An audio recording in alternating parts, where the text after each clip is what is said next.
अस्सलाम वालेकुम। दुआ पढ़ लें। बिस्मिल्लाहिर्रहमानिर्रहीम।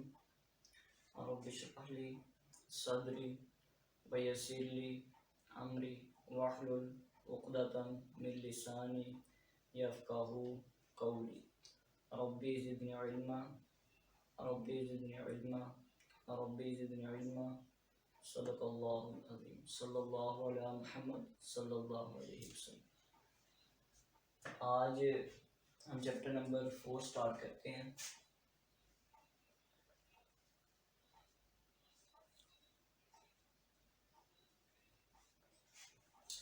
पिछले चैप्टर्स में हमने पीएन जंक्शन से बात स्टार्ट की, दूसरे चैप्टर में फिर हमने डायोड पढ़े, फिर मुख्तलिफ किस्म के डायोड जैसे special purpose diode, zener diode, bracketed diode, photo conductive cell वगैरह। ठीक है, आज हम जो है वो स्टार्ट करेंगे ट्रांजिस्टर्स।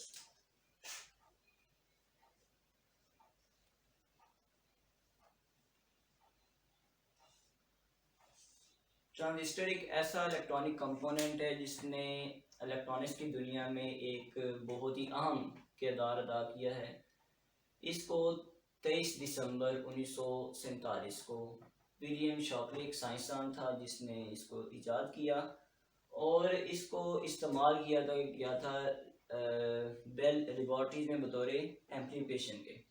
अब एम्पलीफायर क्या होता है या किस तरह इस्तेमाल करते हैं वो तो हम देखते हैं। तो ट्रांजिस्टर में अगर हम देखें तो ये है क्या, ये बेसिकली अगर हम दो डायोड्स को, दो पीएन जंक्शंस को, जैसे एक ये पीएन जंक्शन है,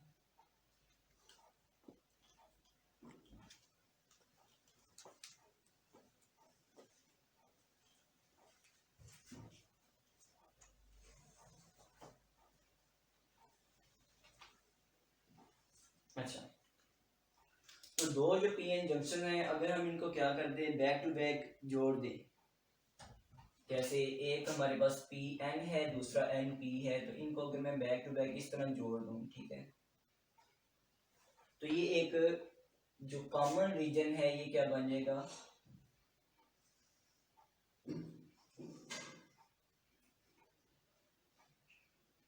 पी एन पी। ठीक है, अगर हमने क्या किया, दोनों के एन रीजन्स को कॉमन किया तो क्या बनेगा, पी एन पी। और अगर हम दोनों के पी रीजन्स को कॉमन कर देते बैक टू बैक जोड़ के, तो ये बन जाना था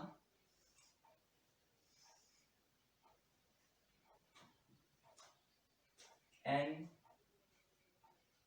पी एन। ठीक है, तो इस तरह दो डायोड्स को बैक टू बैक जोड़ के तो हमने क्या बना लिया, एक ट्रांजिस्टर बना लिया। अब ट्रांजिस्टर जैसे ही बनेगा तो इसके आपको जैसे कि नजर आ रहा है तीन रीजन बन रहे हैं, पी रीजन, एन रीजन और पी रीजन। ठीक है, अब ये जो तीन रीजन बने हैं, फर्क करें मैं एक एनपीएन ट्रांजिस्टर की बात करता हूं तो इसमें तीन तरह के रीजन कौन से बने हैं, एक पी रीजन है, एन रीजन, दो एन रीजन है। ठीक है, अब ये जो पी रीजन दरमियान में है इसको कहते हैं बेस। ठीक है, और एक इसका रीजन है एमीटर और दूसरा रीजन है कलेक्टर। ठीक, बात समझ आ गई।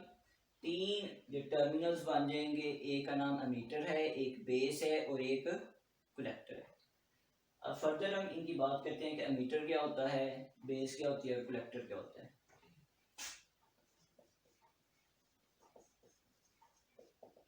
अच्छा, तो एमीटर जो होता है इसका काम होता है अमिट करना। अमिट किसको कहते हैं, खारिज करना। अब इसका काम है चार्ज कैरियर्स को खारिज करना। अब यहाँ पे हम जो बात करेंगे वो दो तरह के चार्ज कैरियर्स हो सकते हैं, जैसे होल्स की सूरत में या फ्री इलेक्ट्रॉन्स की सूरत में। तो इस ट्रांजिस्टर के अंदर चूंकि दोनों चार्ज कैरियर्स इस्तेमाल होते हैं, इस वजह से इसको बीजेटी का नाम दिया जाता है, bipolar junction transistor. Bipolar junction transistor. Bypoll यानी कि दो तरह की इसमें जो है वो पोलैरिटीज हैं, जिस वजह से उसको बाईपोलर कहते हैं। और दो तरह के इसके अंदर जंक्शन बनेंगे, एक ये जंक्शन बन रहा है एन और पी के दरमियान, एक बन रहा है पी और एन के दरमियान। ठीक है, अब अमीटर का काम क्या था, चार्ज कैरियर्स को खारिज करना। ठीक है, इसका आप ये याद रखेंगे कि ये हैवीली डोप्ड होता है।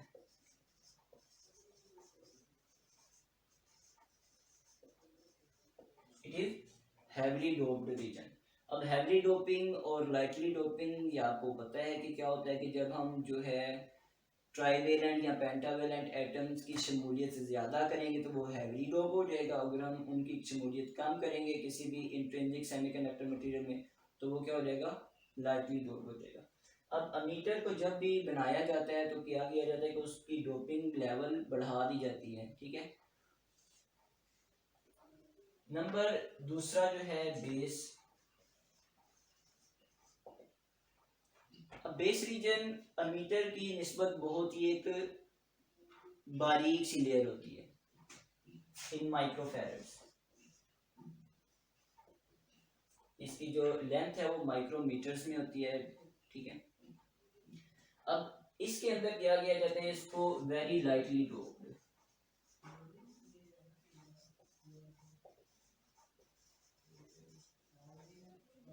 बेस रीजन क्या होता है, बहुत ही कम डोप शुदा होता है।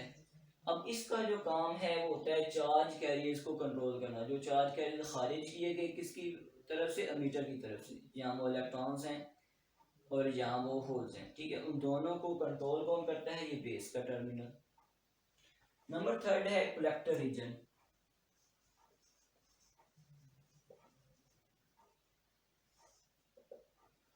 जैसे कि कलेक्टर किसको कहते हैं, कलेक्ट करने वाला, इकट्ठा करने वाला। अब इसमें किस चीज को इकट्ठा करना है, जो अमीटर ने खारिज करनी है। अगर उसने इलेक्ट्रॉन खारिज किए तो कलेक्टर इलेक्ट्रॉन इकट्ठे करेगा। अगर एमीटर ने होल्स खारिज किए तो कलेक्टर क्या करेगा, होल्स को इकट्ठा करेगा। ठीक है, वो दोनों चार्ज के किस बिना पे, इन दोनों की वजह से। अगर तो हमने दोनों के एन रीजन को कॉमन किया होगा, ठीक है, तो एमीटर जो है वो हमेशा क्या खारिज करेगा, होल्स खारिज करेगा। अगर हम दोनों के पी रीजन को कॉमन करके एन पी एन ट्रांजिस्टर बनाए हुए तो एमीटर का काम क्या है, इलेक्ट्रॉन्स को खारिज करना, और कलेक्टर का काम है इलेक्ट्रॉन्स को इकट्ठा करना। अब जो कलेक्टर होता है इसका डोपिंग लेवल इन दोनों के दरमियान होता है, ना बहुत ज्यादा ना बहुत कम। तो इसको हम लिखेंगे moderately doped.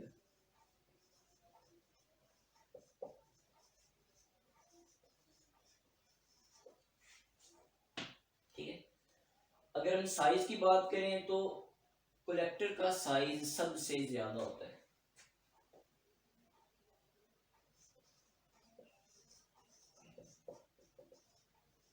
Largest in size. ठीक है, और बेस का जैसे कि मैंने बताया वेरी थिन लेयर,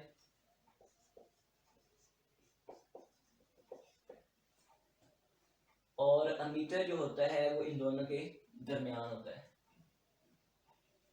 तो इस तरह अमीटर ने क्या किया, इलेक्ट्रॉन खारिज किए। बेस का काम है इलेक्ट्रॉन्स को कंट्रोल करना, और कलेक्टर का क्या काम है, इलेक्ट्रॉन्स को इकट्ठा करना। यहाँ अगर होल्स हैं तो वो उनको इकट्ठा करना। ठीक है, तो ये तो एक जो ट्रांजिस्टर है उसका बेसिक इंट्रोडक्शन है। अब इनके कुछ सिंबल्स हैं जो कि हम इलेक्ट्रिकल सर्किट्स बनाने में इस्तेमाल करेंगे। एक एनपीएन ट्रांजिस्टर का जो सिंबल है,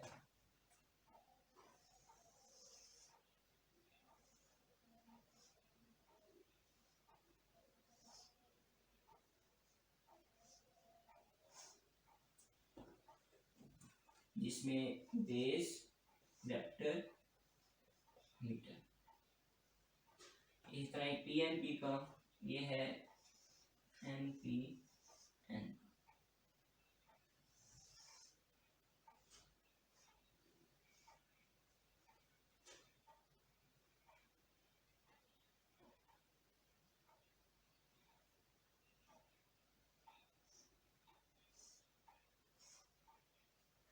कलेक्टर, मीटर और बेस, ये है जी पी एन और पी। ठीक है, ये एनपीएन ट्रांजिस्टर का सिंबल है और ये पीएनपीएन ट्रांजिस्टर का सिंबल है। अब इन दोनों में फ़र्क अगर आपको नज़र आ रहा हो तो फ़र्क क्या है कि दोनों में एरोज़ का फ़र्क है। अगर एरो जो है वो आउटवर्ड है, ठीक है, तो ये शो करेगा एनपीएन ट्रांजिस्टर को, और अगर एरो इनवर्ड है तो ये किसको शो करेगा, पीएनपी ट्रांजिस्टर। ठीक है, नेक्स्ट है जी बाइसिंग।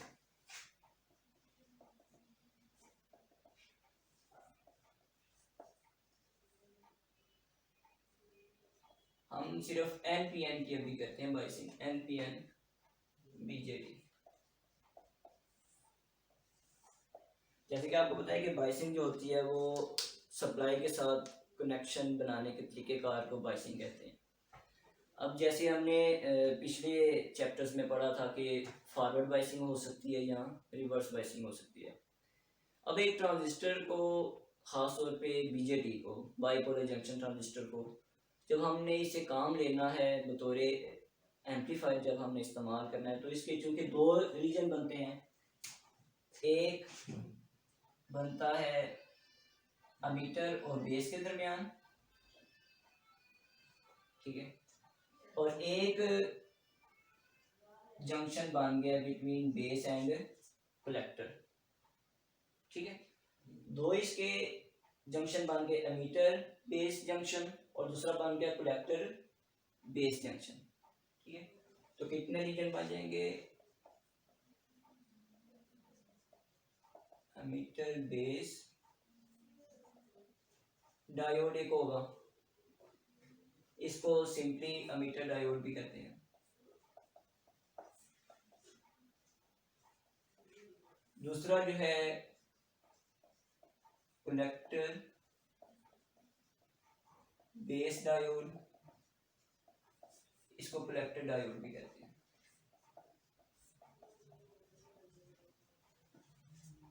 ठीक है, जैसे कि मैंने शुरू में आपको बताया था कि दो डायोड को अगर हमें बैक टू बैक जोड़ दें तो एक ट्रांजिस्टर बन जाएगा। तो दो डायोड कौन कौन से हैं, एक अमीटर बेस्ड डायोड बन गया जिसको सिर्फ अमीटर डायोड भी कहते हैं, और दूसरा कलेक्टर बेस्ड डायोड जिसको सिर्फ कलेक्टर डायोड भी कहा जाता है।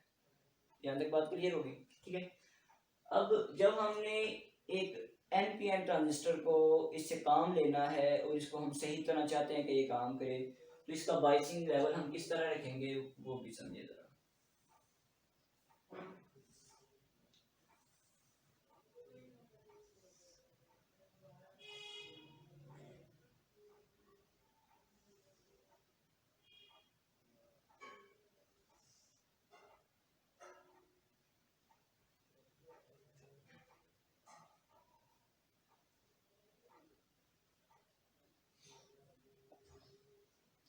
ये फर्ज कर लें एक एनपीएन ट्रांजिस्टर जिसमें अमीटर है, बेस है और कलेक्टर है, तीन इसके टर्मिनल हैं।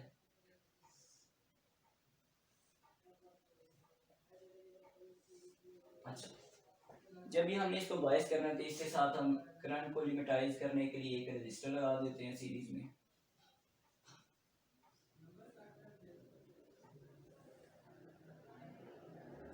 इस रजिस्टर का नाम है जी आरबी, जो कि ये बेस के साथ है, और जो कलेक्टर के साथ हम रजिस्टर अटैच करेंगे वो आरसी बन जाएगा। ठीक है, अब जो बात इसमें याद रखने वाली है वो ये है कि एक बेस का टर्मिनल बी, यहाँ पे कलेक्टर सी और यहाँ पे मीटर ई। ठीक है, तो जब भी हम एक ट्रांजिस्टर को काम में लाना चाहते हैं तो हमेशा हमें क्या करना है, जो बेस टू अमीटर डायोड है, यानी कि जिसको हमने कहा था अमीटर डायोड है, ये हमेशा फॉरवर्ड बाइस होना चाहिए। ये क्या होना चाहिए, फॉरवर्ड बाइस होना चाहिए। अब अगर मैं एनपीएन ट्रांजिस्टर की बात करूं तो एनपीएन ट्रांजिस्टर में जो अमीटर है वो जो कि एन है और इसका जो बेस है वो पी है। ठीक है, तो इसकी जो फॉरवर्ड बाइस जब भी करेंगे तो फॉरवर्ड बाइसिंग अगर आपको याद हो तो फॉरवर्ड बाइसिंग क्या होती है कि बैटरी के पॉजिटिव टर्मिनल के साथ पी रीजन को और बैटरी के नेगेटिव टर्मिनल के साथ एन रीजन को कनेक्ट करें तो उसको हम क्या कहते हैं, फॉरवर्ड बाइस हमने कहा था। ठीक है, तो यहाँ पे चूंकि हमने अमीटर और बेस जंक्शन को, जिसको अमीटर डायोड कहते हैं, उसको हमने करना है फॉरवर्ड बाइस, तो मैं क्या करूंगा, यहाँ पे बेस के साथ हम कनेक्ट कर देंगे पॉजिटिव टर्मिनल बैटरी का और अमीटर के साथ हम कनेक्ट कर देंगे नेगेटिव रीजन। ठीक है, इस सप्लाई को हम कह देते हैं VBB। एक साइड पे पॉजिटिव है, एक साइड पे नेगेटिव है। यहाँ तक बात क्लियर। दूसरा आपने इसका याद रखना है, जो कलेक्टर टू बेस जंक्शन है, कलेक्टर टू बेस जंक्शन, इसको हमेशा करना है हमने रिवर्स बायस। क्या करना है? अब रिवर्स बायस क्यों करना है, उसको फॉरवर्ड क्यों किया था, ये अभी मैं एक्सप्लेन करता हूँ। तो यहाँ पे हम इसको करेंगे रिवर्स बायस। अब रिवर्स बायस में अगर आपको याद हो तो रिवर्स बायस क्या कहा था कि बैटरी का, क्योंकि ये इसका कलेक्टर N है और बेस जो है वो P है, ठीक है। तो अगर हम इसको सही तरह से काम में लेके आना चाहते हैं तो इसको रिवर्स बायस करना पड़ेगा। अब रिवर्स बायस की डेफिनेशन में क्या कही थी कि बैटरी के N रीजन के साथ, जो बैटरी का नेगेटिव टर्मिनल है, अगर हम उसको P रीजन के साथ कनेक्ट कर दें और बैटरी के पॉजिटिव टर्मिनल को N के साथ कनेक्ट कर दें, ठीक है, तो ये क्या हो जाएगा, रिवर्स बायस हो जाएगा। अब क्योंकि ये N है तो यहाँ पे हम क्या करेंगे, P साइड को कनेक्ट कर देंगे बैटरी के पॉजिटिव टर्मिनल।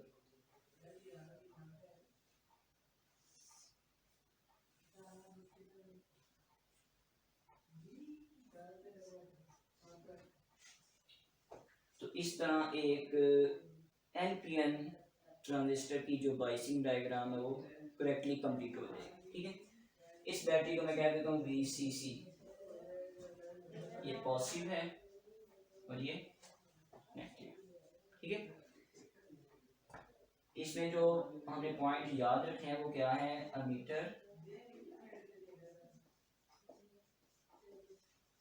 डायोड, ये क्या होना चाहिए, फॉरवर्ड होना चाहिए,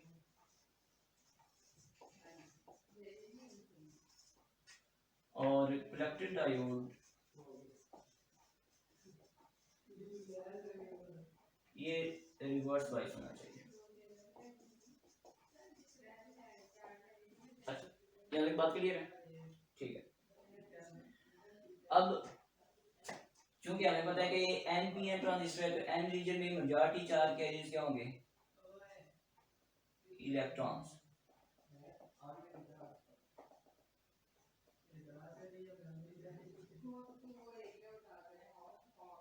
ठीक है। अब N रीजन में जो नेगेटिव चार्जेस हैं, जैसे ही हम इसको बैटरी के साथ कनेक्ट करेंगे तो ये फॉरवर्ड होने की बिना पे जो P और N के दरमियान डिप्लीशन लेयर है वो क्या करती है, सुकर जाती है। अब जो नेगेटिव चार्जेस हैं वो क्या करेंगे, वो इस P रीजन के अंदर पेनिट्रेट कर जाएंगे, क्योंकि बैटरी के साथ हमने कनेक्ट किया हुआ है। तो जैसे ही बैटरी के जो पोटेंशियल है वो इसके पोटेंशियल बैरियर जो कि सिलिकॉन की सूरत में कितना था, शाबाश 0.7 वोल्ट, ठीक है। जैसे ही बैटरी के जो वोल्टेज है वो 0.7 वोल्ट को क्रॉस करेंगे, यानी कि पोटेंशियल बैरियर को ओवरकम किया, उसकी बिना पे ये जो नेगेटिव चार्जेस हैं ये क्या करेंगे, इस P रीजन में पेनिट्रेट कर देंगे, यहाँ पे आगे, ठीक है। अब जैसे इस P रीजन में इन्होंने पेनिट्रेट किया तो इन इलेक्ट्रॉन्स के पास अब दो रास्ते हैं, यहाँ तो वो ये बेस टर्मिनल से होते हुए RB में से गुजरे और VBB में आके डिफ्यूज हो जाए, यहाँ दूसरे के पास रास्ता है कि वो N रीजन से होते हुए कलेक्टर में जाए, RC में गुजरे और VCC की तरफ आ जाए, ठीक है। अब ये करेंगे क्या कि ये हमें पता है कि जो बेस रीजन, जैसे कि हमने पढ़ा है कि वो लाइटली डोप्ड होता है, तो इसके अंदर चूंकि लाइटली डोप होने की वजह से इलेक्ट्रॉन्स बहुत ही कम मिकदार में जो चार्ज के वो मौजूद होंगे। अब जो इलेक्ट्रॉन N रीजन से इधर P रीजन में आएंगे वो क्या करेंगे, इन होल्स के साथ बहुत कम मानों में रिकम्बाइन होंगे, उनकी वजह से वेरी माइन्यूट करंट जो है जिसको मैं कहता हूँ IB वो फ्लो करेगी RB में से, कि बहुत ही कम इलेक्ट्रॉन्स के गुजरने की बिना पे जो करंट गुजरती है उसको कहते हैं बेस करंट, क्योंकि वो बेस के टर्मिनल में से गुजरी है इस वजह से उसको क्या कह दिया, बेस करंट कह दिया, ठीक है। अब यही चार्ज कैरियर्स यहाँ पे हमने क्या किया है, यहाँ पे चूंकि N है इसमें भी कलेक्टर का काम, जैसे कि मैंने बताया था कि कलेक्ट करना चार्ज कैरियर्स को, चाहे वो इलेक्ट्रॉन्स हो चाहे वो होल्स हो, ठीक है। अब यहाँ पे हमने जैसे कि कहा हुआ है कि कलेक्टर डायोड को हमेशा हमने रिवर्स करना है। अब वो जो सवाल मैंने शुरू में किया था कि रिवर्स क्यों करना है, उसका जवाब अभी सुनो। रिवर्स इसलिए करना है कि क्योंकि बैटरी का पॉजिटिव टर्मिनल यहाँ पे इलेक्ट्रॉन्स को हमने करवाना है कशिश, इलेक्ट्रॉन्स है ना, ठीक है, उनको हमने क्या करना है, अट्रैक्ट करना है। अब फोर्स ऑफ अट्रैक्शन किस तरह डेवलप होगी कि हम उसको रिवर्स बाइस करेंगे, यानी कि हमने उसकी अपोजिट पोलैरिटी के साथ उसको कनेक्ट किए, ठीक है। अब यहाँ पे क्योंकि पॉजिटिव चार्जेस हैं तो वो इन इलेक्ट्रॉन्स को क्या करेंगे, अपनी तरफ अट्रैक्ट करेंगे, तो सारे के सारे इलेक्ट्रॉन जो है वो कलेक्टर में जमा हो जाएंगे, और फिर कलेक्टर से होते हुए कलेक्टर टर्मिनल में से आरसी में से गुजरेंगे, और इसको हम कहेंगे आईसी, यानी कि कलेक्टर करंट एक बन जाएगी। जो कलेक्टर टर्मिनल में से इलेक्ट्रॉन्स गुजरते हैं उसकी बिना पे जो करंट का बहाव होगा उसको क्या कहते हैं, वो कलेक्टर करंट है। चार्ज कैरियर्स वही हैं जो अमीटर से खारिज हुए, लेकिन जैसे वो बेस टर्मिनल में से गुजरते हुए आरबी में गुजरे तो उनको बेस करंट कह दिया, जब वो कलेक्टर टर्मिनल में से होते हुए आरसी में से गुजरे तो उसको कलेक्टर करंट कह दिया। जैसे पानी जो है उधर से कश्मीर की तरफ से आ रहा है, ठीक है, जैसे वो दरिया जहलुम के पास से गुजरेगा तो उसको हमने दरिया जहलुम कह दिया।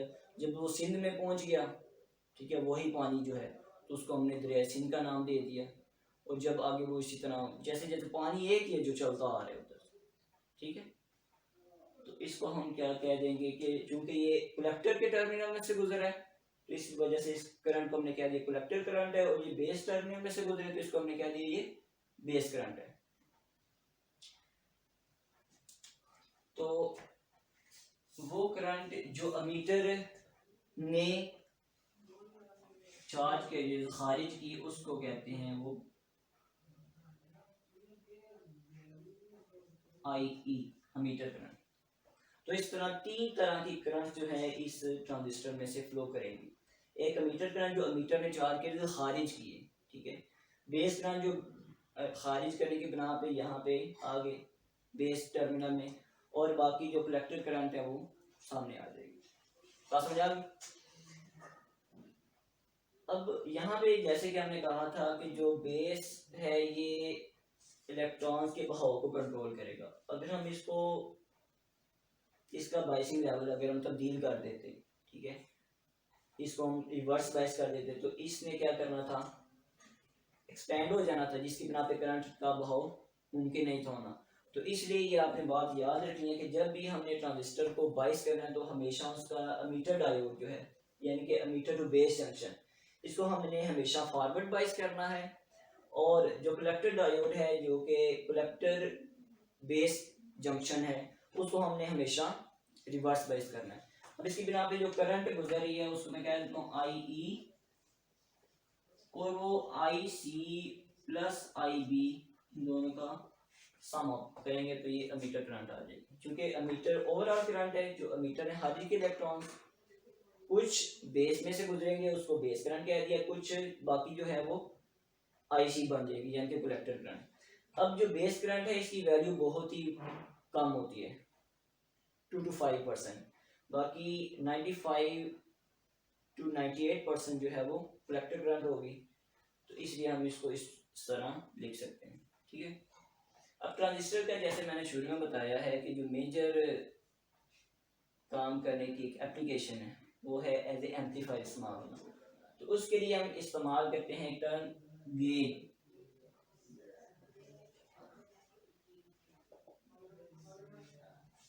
ठीक है, इसको जाहिर किया जाता है ए से, कैपिटल ए से इसको जाहिर किया जाता है। अगर तो ये करंट गेन है तो इसको आई लिख देंगे, अगर वोल्टेज गेन है तो ए वी लिख देंगे, अगर पावर गेन है तो ए पी लिख देंगे, ठीक है। अब यहाँ पे हम करंट गेन की बात करते हैं तो current gain alpha D C ये इक्वल होता है आई सी ओवर आई ई। एंड आपसे पूछा जाए what is the alpha D C तो आपने क्या बताना है, the ratio of collector current and the emitter current is called current gain alpha D C. लिख ली, the ratio of collector current and the emitter current is called alpha D C, और इसकी value हमेशा less than 1 होगी, इसकी value क्या होगी हमेशा। अब क्यों लेस देन 1 है, क्योंकि ये 100% है और ये 100 से कम है, थोड़ी सी कम होगी, 98 हो सकती है, 95 हो सकती है। अब ऊपर वाली वैल्यू हमेशा कम होनी है नीचे वाली वैल्यू से, तो ये अगर हम डिवाइड करेंगे तो इसका जो रिजल्ट है वो हमेशा लेस देन यूनिट ही आएगा। ठीक है, एक दूसरा करंट गेन भी होता है जिसको हम कहते हैं बीटा डीसी। ये इक्वल होता है आई बी ओवर आई सी के, यानी कि बेस करंट और कलेक्टर करंट के दरमियान जो रेशियो होती है, the ratio between base current and collector current is called beta DC. अब इसकी जो वैल्यू है वो हमेशा ग्रेटर देन 1 होगी। ठीक है, यहाँ तक उम्मीद है कि आपको समझ आ गई होगी। बाकी जो है इसके एप्लीकेशन वो इंशाल्लाह हम नेक्स्ट टाइम करेंगे। अस्सलाम वालेकुम।